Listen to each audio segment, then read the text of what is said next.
नमस्कार विद्यार्थी मित्रांनो, अभ्यास मित्र परिवारामध्ये तुम्हा सर्वांचं स्वागत आहे. मित्रांनो, आज आपण 17 नोव्हेंबर 2025 रोजीचं करंट अफेअर्सचं सेशन इथे अभ्यासणार आहोत.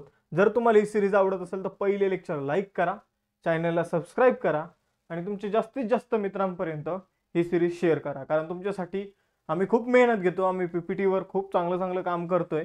ठीक आहे, तर तुम्ही तुमच्या मित्रांपर्यंत हे सेशन पोहोचवायचे, सेशनला लाईक करायचे, त्याचबरोबर टेस्ट क्वेश्चनचे आन्सर द्यायचे आहे. पहिला क्वेश्चन, गेल्या 30 वर्षात म्हणजे 1995 पासून ते 2024 पर्यंत जागतिक हवामान जोखीम निर्देशांक 2026 क्लायमेट रिस्क इंडेक्स 2026 मध्ये भारताचा क्रमांक किती आहे? आपण जर बघितलं तर क्लायमेट रिस्क इंडेक्स मध्ये मित्रांनो मागच्या 30 वर्षाचा विचार केला तर भारताचा क्रमांक जो आहे तो 9 आहे. म्हणजे आपण जर बघितलं तर हवामान बदलाचा सगळ्यात जास्त धोका जे आहे तर ते डोमिनिका या देशाला निर्माण झालेला आहे. 2 नंबर म्यानमार, 3 नंबर आपण जर बघितलं होंडुरास आणि भारत जो आहे तो 9व्या क्रमांकावर येतो. तर ही गोष्ट लक्षात ठेवायची आहे.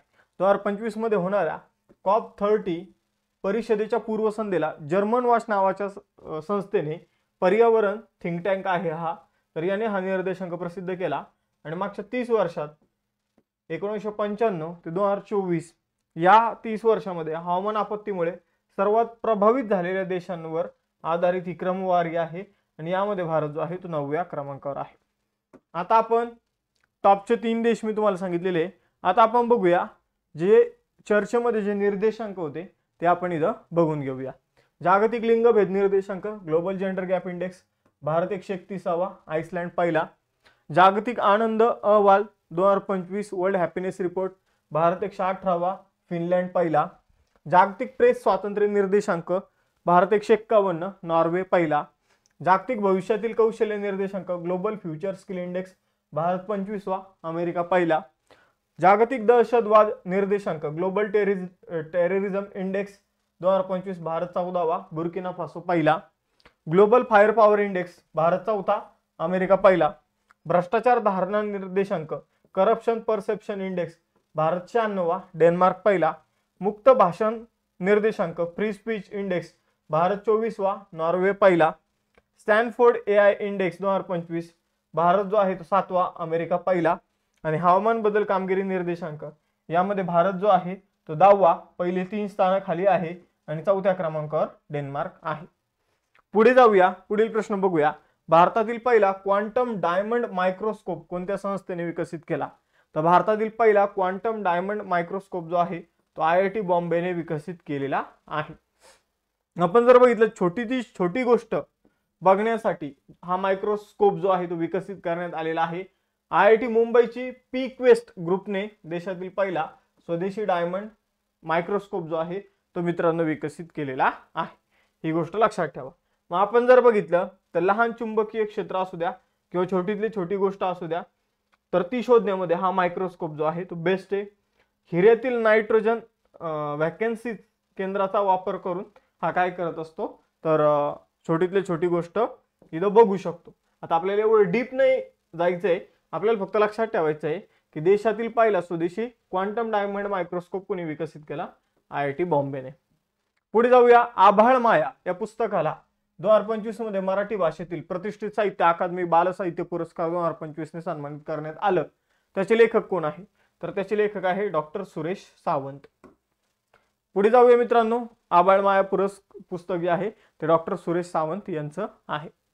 नोव्हेंबर 2025 मध्ये केंद्र सरकारने कोणत्या राज्यातील 2 पारंपरिक लेप्चा वाद्य तुंगबुक आणि पुमटोंग पुलित यांना GI टॅग प्रदान केला? तर हे जे काही वाद्य आहे मित्रांनो हे सिक्कीम मधील कुठले आहे? सिक्कीम मधील हे वाद्य आहे. आपण जर बघितलं तर सिक्कीम मधील लेप्चा समुदायाद्वारे हे वाद्य जे आहे ते वाजवले जातात, बनवले जातात.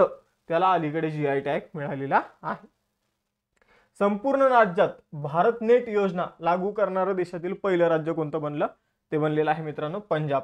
भारत नेट उपक्रम काय आहे? तर सगळ्या ग्रामपंचायत ज्या आहे ग्रामपंचायत त्यांना आपल्याला ब्रॉडबँड नेटवर्कने कनेक्ट करायचं आहे. गावातले प्रत्येक गाव, देशातलं प्रत्येक गाव जे आहे सर्व घरे ग्रामपंचायती ज्या आहे ज्या काही गव्हर्नमेंटच्या संस्था ज्या आहे तर ते आपल्याला काय करायचे आहे? इंटरनेट कनेक्टिव्हिटी त्यांना उपलब्ध करून द्यायची आहे.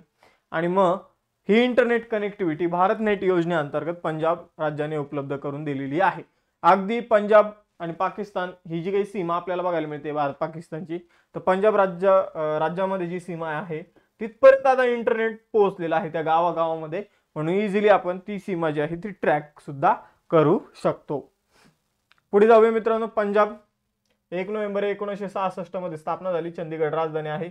भगवंत मान मुख्यमंत्री आहे. गुलाबचंद कटारिया जे आहे मित्रांनो ते राज्यपाल आहे.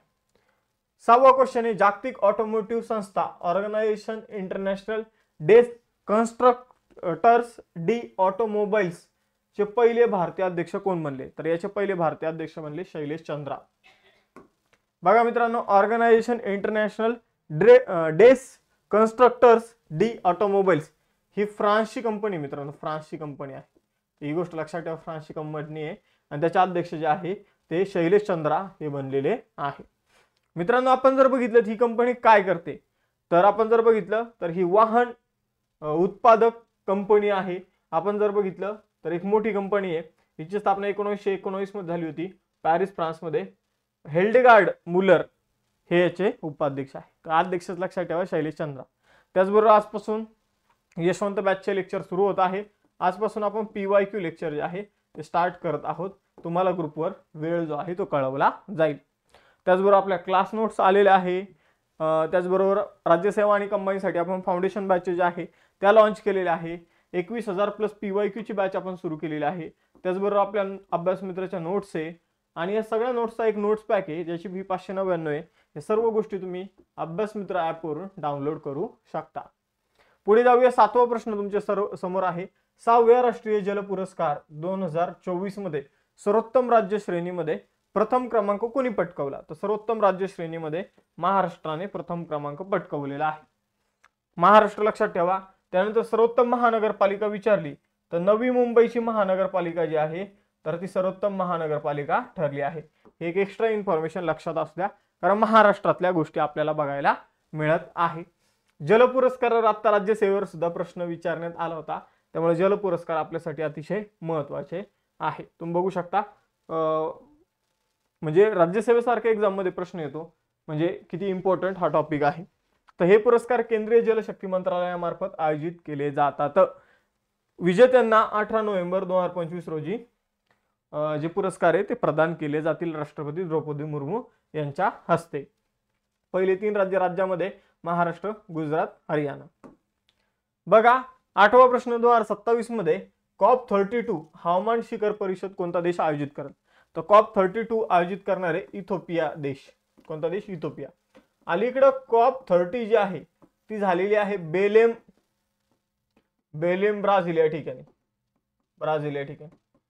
मग सर तुम्ही डायरेक्ट COP31 शिकवायला पाहिजे, तर डायरेक्ट तुम्ही COP32 कडे का गेले?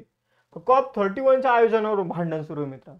कुणाचं भांडण सुरू आहे? मग ऑस्ट्रेलिया आणि तुर्कीमध्ये भांडण सुरू आहे. म्हणून COP32 कोण आयोजित करेल हे आधीच घोषित केलं. इथिओपिया हा देश जो आहे तो COP32 आयोजित करणार आहे. आदिस अबाबा या ठिकाणी याचं आयोजन होणार आहे. पूर्व आफ्रिकेतील देश पहिल्यांदाच COP32चा आयोजन करणार आहे किंवा कॉन्फरन्स ऑफ पार्टीज हवामान बदल शिखर परिषदेचं आयोजन करणारी ही खूप मोठी गोष्ट आहे. 9वा प्रश्न, कोणत्या आंतरराष्ट्रीय संघटनेने नोव्हेंबर 2025 मध्ये न्यूरोटॉलॉजीसाठी जगातील पहिली जागतिक नैतिक चौकट स्वीकारली? न्यूरोटॉलॉजी म्हणजे मेंदूचा अभ्यास, मेंदूतील जे काही आपण म्हणूया जे काही पेशी आहे तर त्यांचा अभ्यास.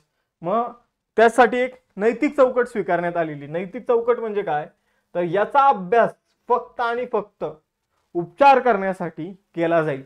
याचे काही दुष्प्रयोग जे आहे ते केले जाणार नाही. तर भविष्यात जर आपण बघितलं मेंदूच्या पेशींचे दुष्प्रयोग सुद्धा सुरू होऊ शकतात, की एखाद्याला विचार येऊ शकतो की मला खूप जास्त दिवस जगायचं आहे आणि मग माझा मेंदू जो आहे तर मेंदूच्या पेशींचा अभ्यास खूप मोठ्या प्रमाणावर वाढल्यानंतर माझा मेंदू जो आहे तो दुसऱ्याच्या शरीरात ट्रान्सफर करा. तर मी तसा एक मूवी पण बघितला होता बघा, गेटअप नावाचा आय थिंक मूवी होता. तर त्या मूवीमध्ये तो कॉन्सेप्ट होता. तर तसं काहीतरी होऊ नये म्हणून जर आपण बघितलं तर एक नैतिक चौकट युनेस्कोने बनवलेली आहे. तर बघा UNESCO United Nation economic social and cultural organisation असा याचा फुल फॉर्म आहे. बाकी मी तुम्हाला सांगितलेलं आहे. पुढे जाऊया. 16 नोव्हेंबर 1945 ला युनेस्कोची स्थापना पॅरिस फ्रान्समध्ये करण्यात आलेली आहे. नवे महासंचालक आहे खालिद अल एनानी इजिप्तचे. 10वा प्रश्न आहे, सेनुरन मुथुसामी आणि लॉरा वेलवॉर्ड यांना ऑक्टोबर 2025 साठी ICC player of the month या पुरस्काराचे विजेते घोषित करण्यात आले. ते दोघे कोणत्या देशाचे, तर ते दक्षिण आफ्रिकेचे आहे. आता आयसीसी महिला T20 विश्वचषक झाला होता, ज्यामध्ये सगळ्यात जास्त रहस्य आहे तर ते लॉरा ओलवार्ड यांनी बनवले होते. मग ती कामगिरी लक्षात घेऊन जर आपण बघितलं तर त्यांना प्लेअर ऑफ द मंथचा पुरस्कार देण्यात आलेला आहे. आणि सेनुरन मुथुस्वामीने पाकिस्तान विरुद्ध कसोटी सामन्यामध्ये 11 विकेट घेतल्या होत्या, 89 धावा केल्या होत्या, त्यामुळे त्याला हा पुरस्कार मिळालेला आहे. महिला वर्ल्ड कप मध्ये लॉरा ओलवॉर्ड यांनी सर्वात जास्त 470 धावा केल्या होत्या. इंग्लंड विरुद्ध त्यांनी आपण जर बघितलं तर 169 धावा एकाच मॅच मध्ये, आय थिंक 170 काय 69 धावा ज्या आहे ते केलेल्या आहे. पुढे जाऊया. नोव्हेंबर 2025 मध्ये भारतातील पहिले आधुनिक नदी टर्मिनल चं उद्घाटन कुठे केले जाणार आहे. तर नोव्हेंबर 2025 मध्ये पहिलं आधुनिक नदी टर्मिनलचं उद्घाटन जे आहे मित्रांनो ते गुवाहाटी आसाममध्ये केले जाणार आहे. ब्रह्मपुत्रा नदीवर व्यापार करण्यासाठी हे नदी टर्मिनल विकसित केलं जात आहे. याचं उद्घाटन अर्थमंत्री निर्मला सीतारामनजी यांनी केलेलं आहे. तर व्यापार वाढावा यासाठी आणि नदीतून वाहतूक वाढावी, बहुआयामी कनेक्टिव्हिटी निर्माण व्हावी यासाठी हे टर्मिनल विकसित करण्यात आलेलं आहे. मग आता आपण भारतातील पहिल्या गोष्टी आपण इथं बघूया. भारतातील पहिलं क्वांटम कम्प्युटिंग विलेज आहे अमरावती आंध्र प्रदेश. ट्रेनमध्ये एटीएम बसवणारी पहिली बँक आहे बँक ऑफ महाराष्ट्र. पंचवटी एक्सप्रेसमध्ये एटीएम बसवलं. फ्रेड डॅरिंग्टन सँडमास्टर पुरस्कार मिळवणारी पहिली भारतीय व्यक्ती सुदर्शन पटनायक. भारतीय सैन्याची पहिली FPV कामिकाझी ड्रोन चाचणी पठाणकोट पंजाबमध्ये झाली. भारताचं स्वदेशी MRI मशीनची चाचणी एम्स दिल्लीमध्ये झाली. भारतातील पहिली नाईट सफारी कुकरेल लखनौमध्ये सुरू झाली. भारतातील पहिलं जलमग्न संग्रहालय INS गुलदार हे आहे, जे सिंधुदुर्ग या ठिकाणी बनवलं जात आहे. पहिला हायपरलूप चाचणी ट्रॅक भारतीय रेल्वेच्या सहकार्याने IIT मद्रासने बनवलेला आहे. भारतातील पहिली वन्यजीव जैव बँक दार्जिलिंग प्राणी संग्रहालयामध्ये सुरू झालेली आहे. आणि स्वतंत्र भारतातील युनिफॉर्म सिव्हिल कोड लागू करणारं पहिलं भारतीय राज्य ठरलेले उत्तराखंड. 12वा प्रश्न, नोव्हेंबर 2025 मध्ये विजयनगर साम्राज्याच्या काळातील 103 सोन्याच्या मुद्रांकित नाणी जी आहे ती कोणत्या राज्यात सापडली, तर सोने मुद्रांकित नाणी जी आहे ती तामिळनाडूमध्ये सापडलेली आहे मित्रांनो. तर 103 नाणी सापडली. आपण जर बघितलं तामिळनाडूमधील तिरुवन्नमलाई या जिल्ह्यामध्ये कोविलूर नावाच्या गावामध्ये चोळ काळातील शिव मंदिरात विजयनगर काळातील 103 नाणी जी आहे तर ती सापडलेली आहे. तर चोळ काळातील मित्रांनो मंदिर आहे शिव मंदिर, आणि विजयनगर साम्राज्यातील ही नाणी आपल्याला त्या शिव मंदिरामध्ये मिळालेली आहे. तर ही गोष्ट लक्षात ठेवायची आहे. आपण जर बघितलं या शोधावरून विजयनगर सम्राट कृष्णदेवरायच्या काळातील मंदिर बांधकाम सुरू असल्याचे आढळून येते. म्हणजे या नाण्यावर मंदिराचं बांधकाम सुरू आहे असं स्ट्रक्चर जे आहे ते आपल्याला थोडंफार बघायला मिळतं किंवा तसा लेख आपल्याला बघायला मिळतो. आजच्या लेक्चरचे टेस्ट क्वेश्चन, भारतातील पहिलं आधुनिक नदी टर्मिनल कुठे त्याचं उद्घाटन करण्यात आलेलं आहे. COP32 कोणता देश आयोजित करणार आहे, आणि भारत नेट योजना लागू करणारं भारतातील पहिलं राज्य कोणतं बनलं आहे हे तुम्हाला सांगायचं आहे.